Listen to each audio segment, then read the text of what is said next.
ver bien la presentación? Sí, muy bien, muchas gracias. Ok, entonces ya estamos con 50.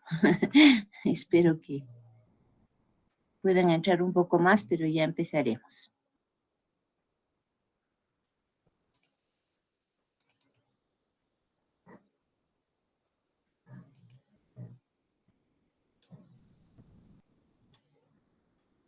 El día de ayer, bueno, estamos viendo lo que es la fisiología de la médula espinal. Estábamos viendo los tipos de... ay, perdón, van a disculpar, voy a sacar un ratito al perrito que mete bulla.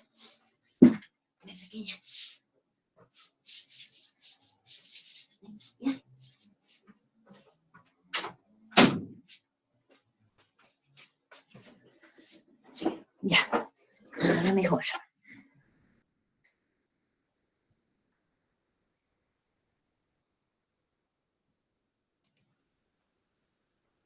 Ya, entonces estábamos viendo lo que es la fisiología de la médula espinal, estábamos estudiando la segunda motoneurona de la vía córtico-espinal o piramidal, y ahí habíamos encontrado que en las astas anteriores de la médula existen dos tipos de motoneuronas, las motoneuronas alfa y las motoneuronas gamma.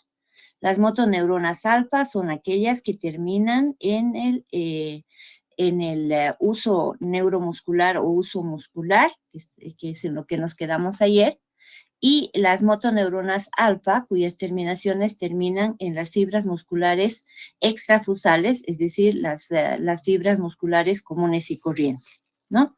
Entonces, vamos a ver ahora cómo es que están constituidos esos usos, ¿no? Ayer habíamos visto que, a ver, ¿qué está pasando aquí? Ya, ahora sí. Está mejor, veamos. ¿Siguen viendo la presentación o ha habido algún problemita? Entonces, ayer veíamos que habían fibras, dos tipos de fibras en los usos musculares, que eran las fibras en cadena nuclear y las fibras en bolsa nuclear, ¿no? Entonces, ahora veremos cómo se produce la inervación que tenemos a nivel de este receptor, porque hemos dicho que el uso muscular es nada más que fibras musculares que se han especializado para ser un receptor sensitivo de elongación. Entonces, en la zona receptora central del uso, existen dos tipos de terminaciones sensitivas, ¿no? Una que es la terminación primaria, aferente primaria o terminación anuloespiral. Esta fibra nerviosa es bastante grande, ¿no? Tiene 17 micrómetros de diámetro, su tipo es 1A, y esta va a estar rodeando la porción central de cada fibra intrafusal. Va a enviar, como ayer igual hemos dicho, señales muy rápidas, las más rápidas de la conducción corporal, de 70 a 120 metros por segundo. Imagínense que nosotros fuéramos tan grandotes, ¿no? De 120 metros por segundo. Entonces, esta velocidad es fantástica para poder realizar nuestras funciones motoras, ¿no? En caso de emergencia, podemos salir corriendo rápidamente y con esta velocidad, gracias a este tipo de conducción. Va a ser activada por las fibras de bolsa nuclear y de cadena nuclear. Entonces, quiere decir que está presente en ambos tipos de fibras. Estoy teniendo algún problema para pasar con esto. A ver, tal vez por aquí. ¿Siguen viendo la presentación?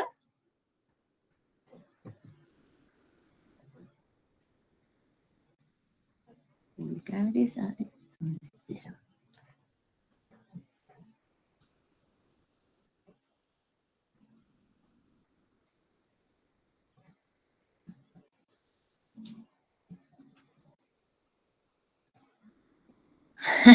Millones de esos, muy bien. Ya.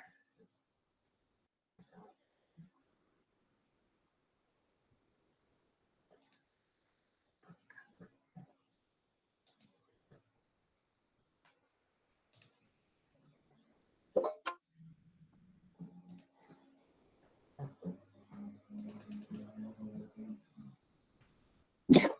Tenemos ahora el siguiente tipo de terminación nerviosa de tipo sensitivo, que es la terminación secundaria.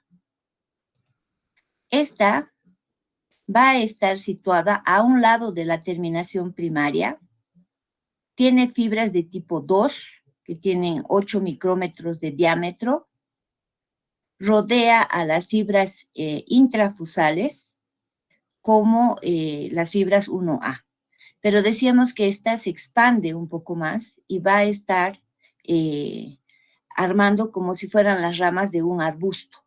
Y va a ser activada únicamente en las fibras de cadena nuclear, ¿no? Entonces recordemos que la 1A está en las de cadena nuclear y las de bolsa nuclear, pero las fibras tipo 2 solamente se queda en la de cadena nuclear. Ya, ahora vamos con la siguiente.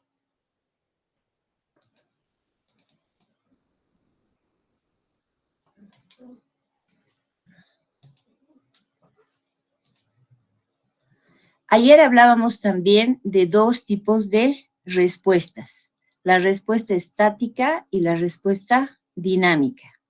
La respuesta estática se da, bueno, creo que van a seguir entrando y eso realmente distrae. Bueno, la respuesta estática es aquella en la cual tenemos un comienzo tardío, pero permanente y con fuerza, ¿no? Entonces, esto tenemos cuando la porción receptora del uso muscular se estira con lentitud, el número de impulsos transmitidos desde las terminaciones primarias y secundarias va a ser proporcional.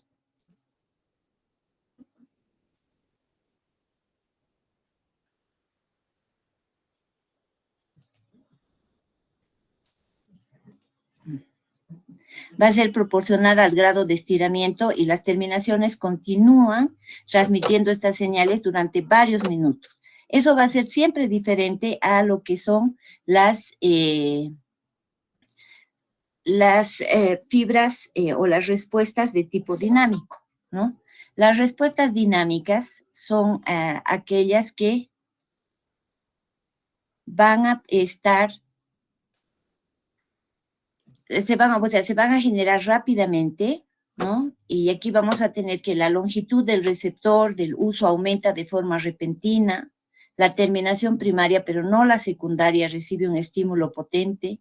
La terminación primaria va a responder rápidamente, activamente a la velocidad de cambio de la longitud del uso, pero solo mientras sus dimensiones sigan creciendo, ¿no? Mientras persiste el estímulo. Si, por ejemplo, la longitud deja de crecer, entonces la descarga dinámica va a regresar a su nivel de respuesta estática, es decir, mucho más débil, pero sigue presente en la señal. Si, por ejemplo, tenemos un acortamiento del uso, entonces van a aparecer señales sensitivas opuestas. Eso quiere decir que las respuestas dinámicas van a estar presentes mientras el elongamiento persista, ¿no?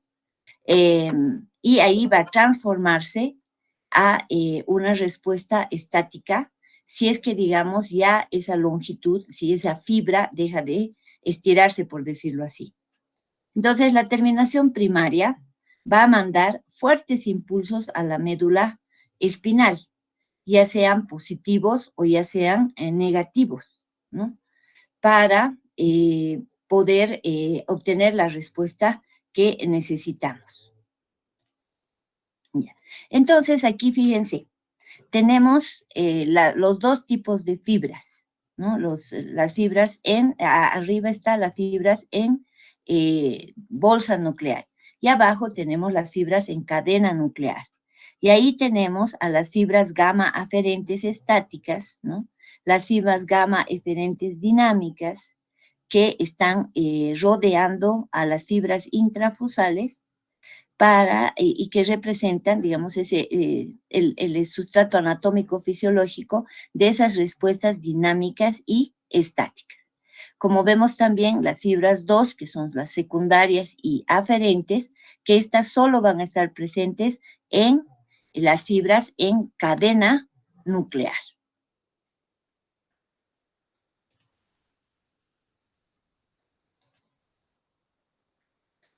Por lo tanto, para puntualizar, las fibras en bolsa nuclear se vinculan con las respuestas dinámicas y se asocian con la posición y velocidad de contracción, ¿no? Entonces, las fibras dinámicas son aquellas que se vinculan con las respuestas dinámicas, se asocian con la posición y velocidad de la contracción. Mientras que las fibras en cadena nuclear se van a asociar con contracciones estáticas, lentas del músculo voluntario, ¿no? O sea, del músculo estriado.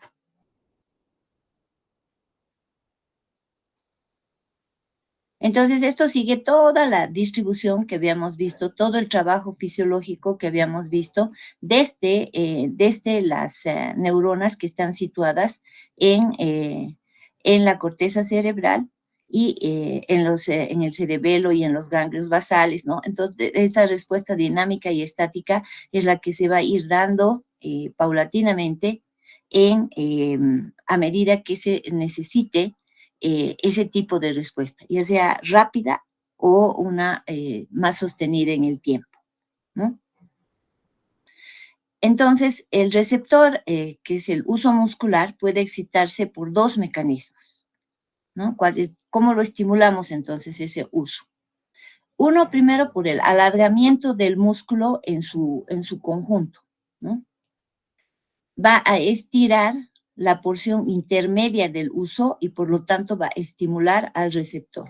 Entonces el músculo se alarga y tironea de los extremos del uso muscular y por lo tanto va a estirar también la porción intermedia del uso y va a generar un impulso para que se envíen las señales a la médula espinal para obtener la respuesta de contracción que necesitamos. Entonces, esa es una de las formas en las cuales se puede estimular al uso muscular. Y segundo, aunque la longitud de todo el músculo no cambie, hay una contracción de las porciones finales de las fibras intrafusales. Es decir, se va a estirar la porción intermedia del uso y así va a activar el receptor. ¿Y esto se debe a qué? Al tono muscular. Entonces, en la primera forma hemos visto que había un alargamiento de todo el músculo y por lo tanto se tironeaba las partes, los dos extremos del uso muscular. Con esto se estimulaba también la porción intermedia y ahí se lanzaba de ahí se lanzaba impulsos nerviosos que van a ir a la médula, van a volver y va a producirse una contracción secundaria a ese estiramiento.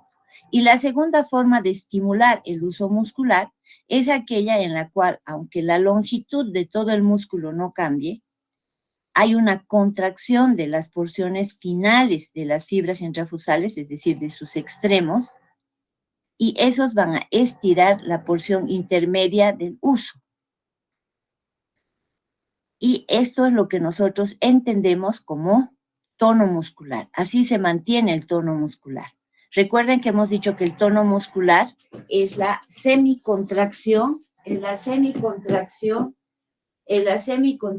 del músculo que nos permite estar preparados para realizar cualquier movimiento de tipo voluntario o de emergencia, ¿no? Entonces, estos usos musculares van a dar origen a impulsos nerviosos aferentes en forma continua, ¿no? Y esta información, o sea, no la percibimos conscientemente, ¿no? No la percibimos conscientemente, porque imagínense que ustedes estén diciendo, que se llama, ahora que se contraiga mi bíceps, ¿no? Mi bíceps braquial, o no, ahora que se contraiga mi cuádriceps, ¿no? Entonces, es toda esta información, o sea, entra dentro de lo que es la sensibilidad propioceptiva inconsciente.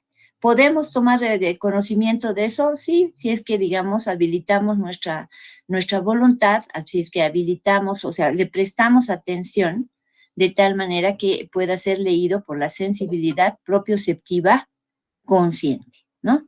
Entonces, este es uno de los receptores que es leído tanto por la sensibilidad propioceptiva consciente como inconsciente.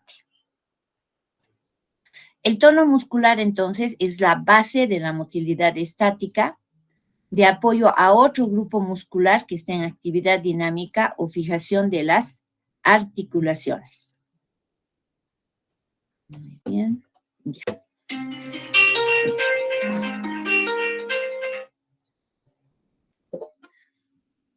¿Cuál es la función, entonces, de los usos para estabilizar la posición corporal durante una acción a atención?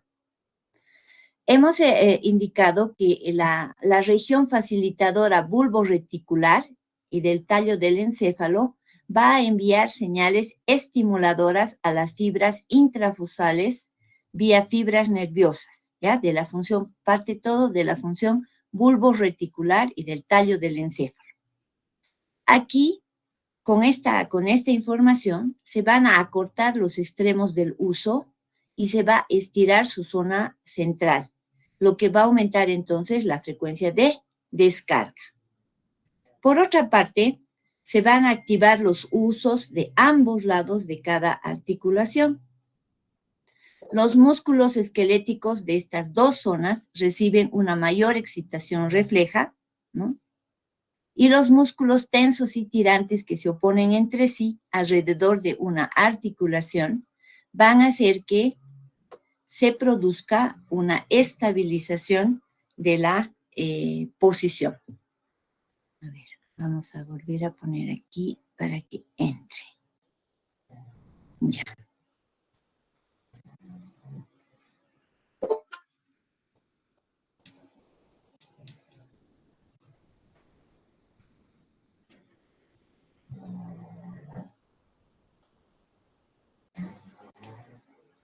Ya. Ok. Fíjense ustedes que aquí tenemos unas posiciones de yoga, ¿verdad? Y miren que en la práctica hasta personas de mayor edad, si es que tienen el entrenamiento necesario, van a poder realizar ese tipo de ejercicios, ¿no? Entonces, aquí hay, como les acabo de señalar, desde la porción bulborreticular y del tallo cerebral se van a enviar señales hacia ambos tipos de músculos, ¿no? Decimos, por ejemplo, extensores y flexores. Esos extensores y flexores al ser activados, van a fijar la articulación, de tal manera que estas personas puedan mantener esa posición, ¿no? Trabajando también, o sea, la porción bulborreticular va a trabajar principalmente en el mantenimiento de la postura, ¿verdad? Entonces, ahí van a trabajar con las fibras gamma. Pero para que realicemos este tipo de movimiento que se ve en la gráfica, también necesitamos que se activen obviamente las fibras extrafusales, es decir, las fibras musculares esqueléticas comunes y corrientes, ¿no? Entonces, no es nada más que eso lo que hace este trabajo que es liberado desde la región facilitadora bulborreticular, ¿no? Va a activar entonces los usos de ambos lados de la articulación. Entonces, ¿en qué estamos? ¿Cuáles son esos usos? Los usos siempre van a estar al interior de los músculos y los músculos pueden ser flexores o extensores. Entonces, para esa posición, nosotros vamos a tener esa porción bulbofacilitadora que va a trabajar en ambos lados, ¿no? En ambos lados, en los músculos agonistas y antagonistas para fijar la articulación. Muy bien, entonces, ¿cuáles son las funciones medulares? ¿Cuáles son las funciones fundamentales de la médula espinal? La médula espinal es el centro integrador de los reflejos, ¿ya? Es el centro integrador de los reflejos. Vamos a ver miotáticos, osteotendinosos, de ese tipo de reflejos. Es el centro de control del tono muscular. Obviamente está regulado por el cerebelo, pero que se llama, es el centro de control del tono muscular de todos los músculos esqueléticos que van a ser mantenidos por los reflejos miotáticos. Ya vamos a ver eso dentro de un ratito. La corteza motora y la vía piramidal van a ejercer un control inhibidor del tono muscular en coordinación a estructuras subcorticales como los núcleos de la base. Recuerden que siempre tenemos ese juego entre excitación e inhibición para que todos nuestros movimientos puedan ser adecuados, perfectos, y digamos que busquen un fin específico, ¿no? Hemos visto que cuando hay lesión del cerebelo, por ejemplo, se produce dismetría. ¿Por qué? Porque está alterado el cerebelo y no podemos hacer una buena medición de cuánto realmente tiene que extenderse nuestro brazo para tomar un lápiz o para hacer esa prueba que decíamos talón-rodilla, ¿verdad? En la prueba talón-rodilla, si hay un cerebelo conservado, entonces desde los dedos del pie subiendo por la espina de la tibia va a llegar correctamente hasta la rodilla. Pero si hay una lesión del cerebelo, entonces va a seguir el movimiento y puede llegar hasta el muslo, ¿no? Lo más alto que pueda alcanzar ese paciente. Entonces, ese juego entre inhibición y excitación es fundamental para que nuestros movimientos sean perfectos como son, ¿no? Mucho más si nosotros nos entrenamos y, bueno, somos deportistas, ¿no? Entonces, esa corteza motora y la vía piramidal, la vía córtico-espinal, va a ejercer un control inhibidor del tono muscular. Obviamente que va a coordinar con los núcleos de la base, sí, porque hemos dicho que el sistema motor es un sistema jerárquico, es un sistema altamente complejo, pero es un sistema integrado, ¿no? No es que la corteza va a trabajar por su lado, la motoneurona anterior por otro lado, no, sino que es un juego de inhibiciones y excitaciones para que los movimientos sean perfectos. Veíamos también que el cerebelo es un centro regulador que puede favorecer o disminuir el tono muscular. Entonces, fíjense, el centro de control del tono muscular de los músculos esqueléticos es la médula espinal. Mantenida, ¿por qué? Por los reflejos miotáticos. La corteza motora y la vía piramidal ejercen un control inhibidor del tono muscular asociado a la función de los núcleos de la base. Y el cerebelo es el centro regulador que puede favorecer o disminuir el tono muscular. Hay un movimiento que es como es una oscilación bastante importante de las manos o de los pies también, que se llama el clono, ¿no?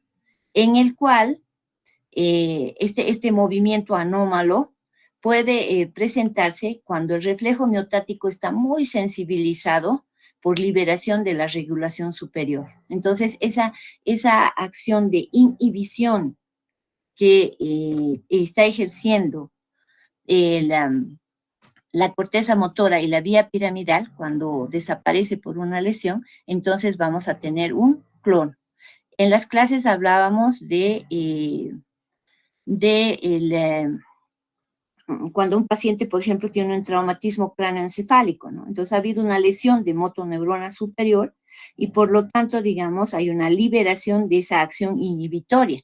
Entonces nosotros tomamos un reflejo, digamos, el reflejo bicipital, y vamos a ver que ese reflejo está aumentado, pero además ese movimiento queda oscilando como si fuera como una bandera, digamos, ¿no? En mayor o menor magnitud. ¿no? De tal manera que, por ejemplo, un aumento de los reflejos, una hiperreflexia y un clonus, este movimiento anómalo, son signos de una lesión de motoneurona superior. Otra persona que acaba de llegar. Ya. Muy bien, esto ya hemos visto. Entonces, fíjense que todo este tipo de posiciones que se puede hacer en yoga es gracias a ese trabajo coordinado en ambos lados de la articulación, para fijar las articulaciones. Porque si no fijamos las articulaciones, en este caso, no podrían desarrollar este tipo de ejercicios, ¿no? Y bueno, se necesita entrenamiento, paciencia, todo ello para hacer lo que hemos venido mencionando en clases, que es que estos movimientos, la coordinación, el ángulo, el grado de contracción, todo eso se vaya perfeccionando y se logren este tipo de movimientos. Ya.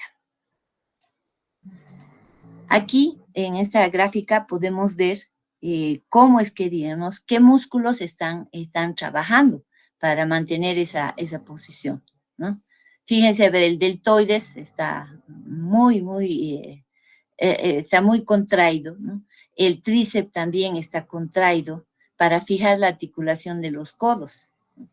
El trapecio, fíjense, el psoas, todos estos músculos para fijar la articulación y mantener la posición que se está buscando. Muy bien, ahora vamos a entrar a los reflejos, pero antes vamos a tratar de hablar con ustedes un poco. ¿Tendrían alguna pregunta, algo que quieren que se repita? Pueden escribir al chat o quieren que les habilite el micrófono. Manitos si pueden alzar. ¿Siguen ahí? ¿Siguen ahí o no? Eso también hay que ver.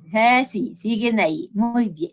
¿No hay preguntas? ¿Está bien? ¿Hacemos, seguimos o hay algo que todavía no queda? No. Bueno, ¿estamos bien? Ya, perfecto. Muchas gracias. Ok, entonces seguiremos con nuestra clasecita. Ya, entonces aquí como decíamos con la Mafalda, o sea, vamos a tomar los reflejos, que es lo más divertido que aparece en todas las caricaturas y todo, ¿verdad?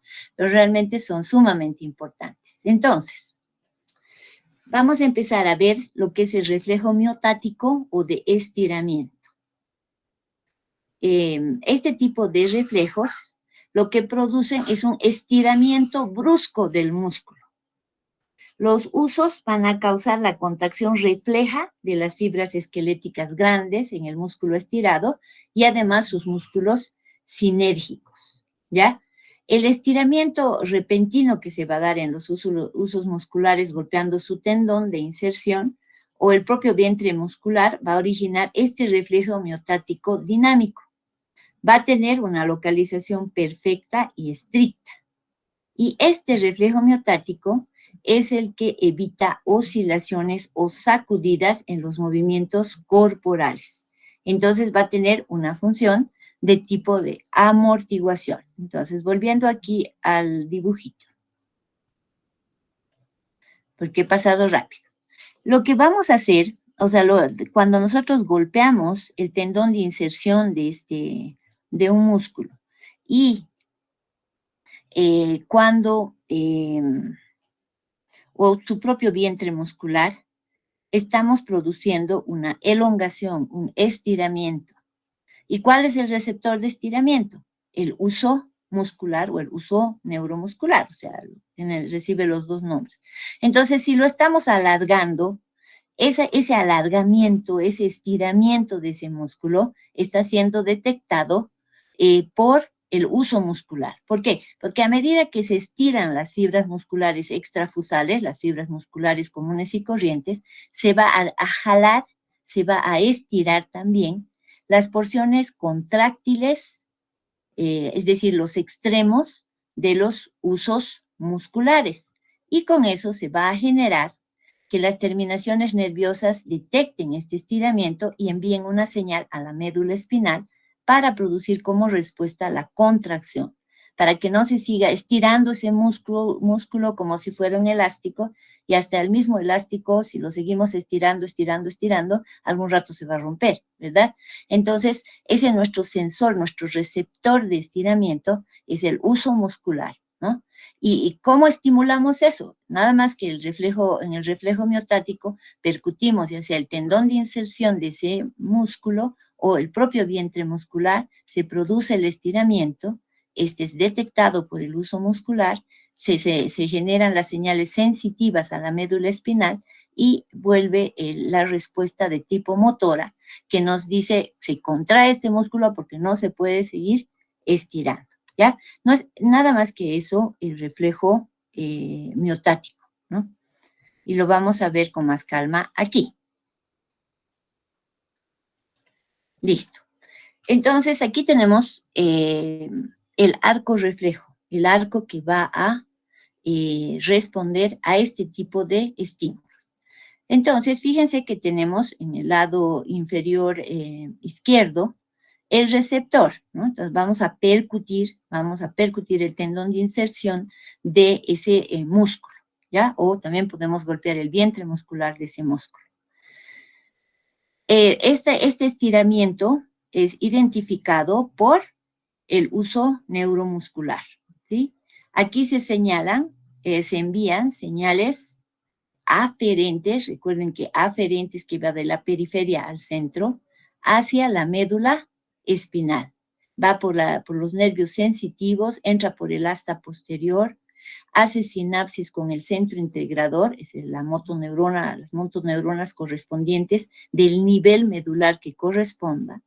Se activan estas motoneuronas y mandan por las fibras eferentes una señal al músculo para que éste se contraiga, ¿ya? Este se contraiga. De tal manera que se forma realmente un arco reflejo. Y este va a tener una topografía determinada, por lo que, como veíamos en las anteriores clases, si hay una lesión, ahí se señala directamente el sitio de la lesión, ¿no? Cuando hablamos de motoneurona inferior o anterior, su patrón de movimiento es de tipo horizontal. Y podíamos ver si había una lesión a nivel de la médula en el cuello, pues que ese paciente tendría una cuadriparesia, o sea, una semiparálisis o una cuadriplegia de los 4 miembros. Entonces, ese nivel medular es fundamental para identificar el sitio en el cual podríamos tener una lesión, ¿no? Entonces, vuelvo a repetir esto porque es interesante. En el reflejo miotático vamos a tener la estimulación de un receptor a través de un estímulo en su tendón de inserción o en el vientre muscular. De aquí va a estimularse a las fibras sensitivas tipo 1 y 2 que acabamos de ver, y de ahí van a salir señales aferentes hacia el asta anterior de la médula espinal.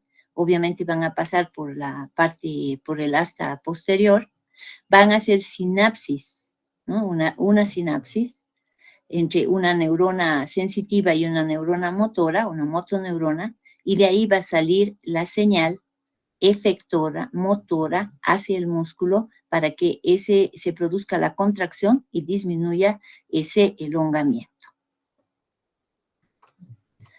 Muy bien, entonces aquí tenemos nuestro ejemplo clásico, que es el reflejo patelar.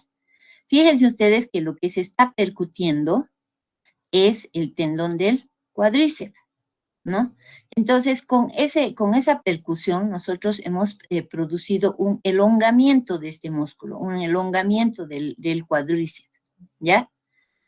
Eso es detectado por nuestros usos musculares, los cuales van a mandar una señal aferente sensitiva hacia la médula espinal.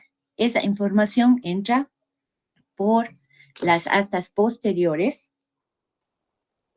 hace sinapsis con una motoneurona en la asta anterior de la médula, de ahí salen las respuestas motoras, ¿no? Hacia las fibras extrafusales vía motoneuronas alfa. Y por lo tanto se produce la contracción del cuádriceps, que es el reflejo que nosotros tenemos de estiramiento del miembro inferior derecho o izquierdo que nosotros hayamos percutido, ¿no? Y fíjense que el centro reflejo del reflejo patelar, del reflejo o reflejo rotuliano, su nivel es L2, L3 y L4. Entonces no vamos a poder obtener el reflejo patelar si nosotros percutimos el dorsal 12, digamos, o si percutimos el cervical 2, ¿no? O sea, no vamos a tener ese reflejo. ¿Por qué? Porque el reflejo patelar está regulado por los niveles lumbares 2, 3 y 4, ¿ya? Entonces, una última vez esto para que por favor se quede en las neuronas, aunque sea por vía virtual. Tenemos un martillito que está percutiendo el tendón del cuádriceps, en este caso. Cuando se ha percutido el tendón del cuádriceps, se produce un elongamiento del vientre muscular de este músculo. Ese elongamiento es detectado por los usos musculares. Entonces, esos usos musculares van a generar una respuesta sensitiva, porque han detectado el estiramiento, han detectado la elongación, cuya información va a ser transmitida por los nervios sensitivos hacia la médula espinal. Pasan las astas posteriores, hace sinapsis con las motoneuronas anteriores y luego se genera una respuesta motora que se dirige hacia las fibras extrafusales, son fibras alfa esas, ¿se acuerdan de las motoneuronas alfa? Para que se produzca una contracción del cuádriceps y por lo tanto se estire el miembro inferior que ha sido estimulado. Entonces, con esto se conforma el arco reflejo del reflejo miotático, cuyos segmentos medulares te indican claramente el nivel que está regulando ese sector que nosotros estamos estimulando. Entonces tenemos lo que se llaman los segmentos medulares, ¿no? Que hemos estudiado en anatomía. ¿Y qué es un segmento medular? Es la porción de la médula que está en relación a un par de nervios espinales. Por lo tanto, esta segmentación medular nos indica claramente el nivel que está regulando ese músculo o ese grupo de músculos para indicarnos dónde puede estar produciéndose la lesión en caso de que exista una patología. Muy bien. Igual, aquí tenemos el reflejo aquiliano. Hola. Hola.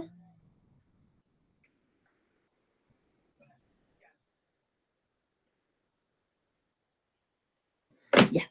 Entonces tenemos el reflejo aquiliano, que el principio es absolutamente el mismo, ¿no? Entonces tenemos que los niveles de reflejo aquilianos es L5, S1 y S2. El reflejo bicipital, el mismo principio, ¿sí? Estamos estimulando el tendón de inserción o estamos estimulando el vientre muscular del bíceps y se va a generar las señales sensitivas transmitidas por vías nerviosas aferentes hacia la médula espinal, pasa a las astas posteriores, hace sinapsis con las astas anteriores y luego sale la vía por vía eferente, en este caso, o motora, hacia el vientre muscular para que se produzca una contracción y sus niveles son el C4, C5 y C6. Para el reflejo tricipital, entonces, tendremos también que su centro de integración es la cervical 6 y cervical 7. A ver, veamos cómo está.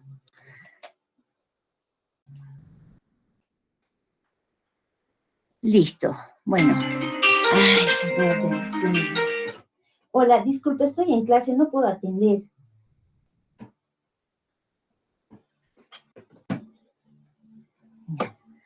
Mil disculpas, chicos, hoy día todos llaman, todo, no, sí. Bueno, ya. Entonces tenemos estos reflejos que dependiendo del nivel van a ir señalando el sitio que funcionalmente los regula o señalando el sitio de la supuesta o en la que puede existir una lesión. Ahora, ¿cómo nosotros evaluamos los reflejos? Hay distintas clasificaciones, pero vamos a tomar esta. Si, por ejemplo, no obtenemos el reflejo, que lo vamos a hacer en prácticas también, vamos a tener un nivel de 0. Si hay una respuesta así, pero pequeñita, entonces le vamos a poner una cruz y vamos a decir que es una hiporreflexia, ¿no? Hipo de menor y reflexia de reflejo. Normal, vamos a señalarla con 2 cruces, y si está aumentada, que ya estaríamos hablando de una hiperreflexia, entonces tendríamos 3 crucecitas o 4 crucecitas que se puede ir poniendo, ¿no? Entonces, si está aumentada, hablamos de una hiperreflexia y ya tenemos 3 crucecitas o 4. Incluso aquí también podemos anotar si hubiera un clonus. Por ejemplo, cuando ustedes ya vean pacientes que tienen una lesión de motoneurona superior, van a encontrar casos donde hay esa hiperreflexia, bien marcada el reflejo, y además ese movimiento oscilatorio bien claro, burdo, que se puede ver en pacientes con una lesión superior. Muy bien. Vamos a hacer unos 2, 3, 4 minutitos más y vamos a empezar a ver lo que es el órgano tendinoso de Golgi. Este es el otro receptor de la sensibilidad propioceptiva, ¿no? Y hemos venido señalando que está situado en el tendón, ¿no? Que está situado en el tendón de los músculos. Este es un receptor de tipo sensitivo, es encapsulado y su misión es de detectar la tensión muscular. El uso muscular es receptor de elongamiento. Este es, en cambio, un receptor de tensión. Cuando, por ejemplo, se contrae mucho el músculo y está tironeando de su inserción a nivel del hueso, entonces este órgano tendinoso de Golgi, este receptor, es el que va a ser estimulado. Cada órgano tendinoso de Golgi se va a unir a 10 a 15 fibras musculares, ¿no? Que lo van a estimular cuando éste se estira, cuando éste se tensa, debido a la contracción o el estiramiento del músculo, ¿no? Entonces, cuando se contrae el vientre muscular, hay tironea de su inserción del tendón a nivel del hueso. Y eso es lo que detecta el órgano tendinoso de Golgi. Igual, como todo nuestro sistema motor, va a tener respuestas dinámicas y respuestas estáticas, ¿no? Y su reacción es sumamente potente, ¿no?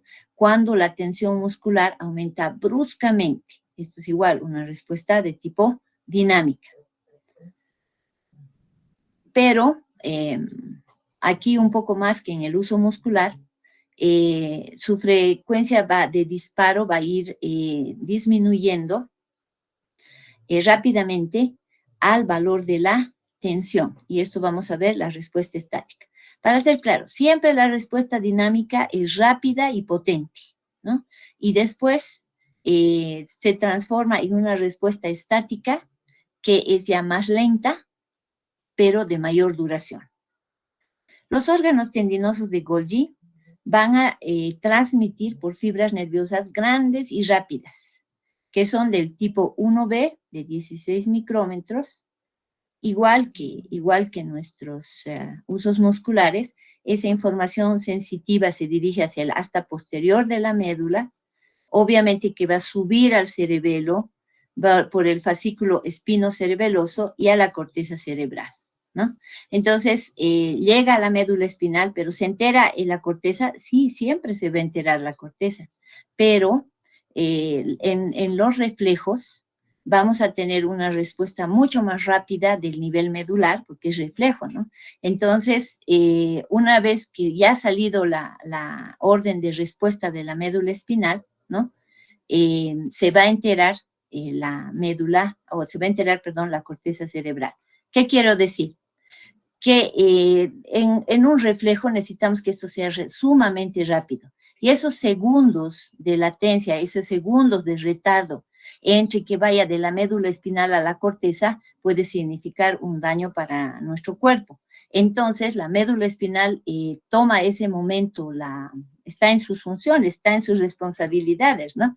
De producir la contracción muscular para evitar el daño, pero simultáneamente se está dando se está pasando la información, está subiendo la información hacia la corteza cerebral. Y aquí vamos a ver lo que son, digamos, los reflejos de flexor y el reflejo de retirada, pero creo que vamos a quedar hasta aquí. Yo quería ver si ustedes tienen alguna pregunta, algo que no se haya entendido, algo que quieren que responda antes de que... Vamos a verlo en la próxima clase, este tipo de reflejos. Tenemos 56. ¿Todo está bien? ¿Han visto bien? ¿Se ha entendido? ¿Sí? Ya. Perfecto. Entonces quedaremos aquí por hoy. Para el lunes vamos a ver si sigue esta modalidad. Tal vez puedo habilitar una clase en el Classroom para que podamos tal vez interactuar un poquito más con esto. ¿Ya? Bueno, chicos, que las cosas de nuestro país mejoren, ¿no? Mejoren realmente. Listo, que les vaya bien. Un abrazo. Terminamos la clase por hoy. Han asistido 54 personas. Me parece muy bien. Entonces, ya les aviso por intermedio de Joaquín cuál va a ser la modalidad, ¿ya? Para el lunes. Obviamente va a ser virtual o por el Classroom o por aquí. ¿Listo? Bueno, un abrazo. Que estén bien. Hasta luego.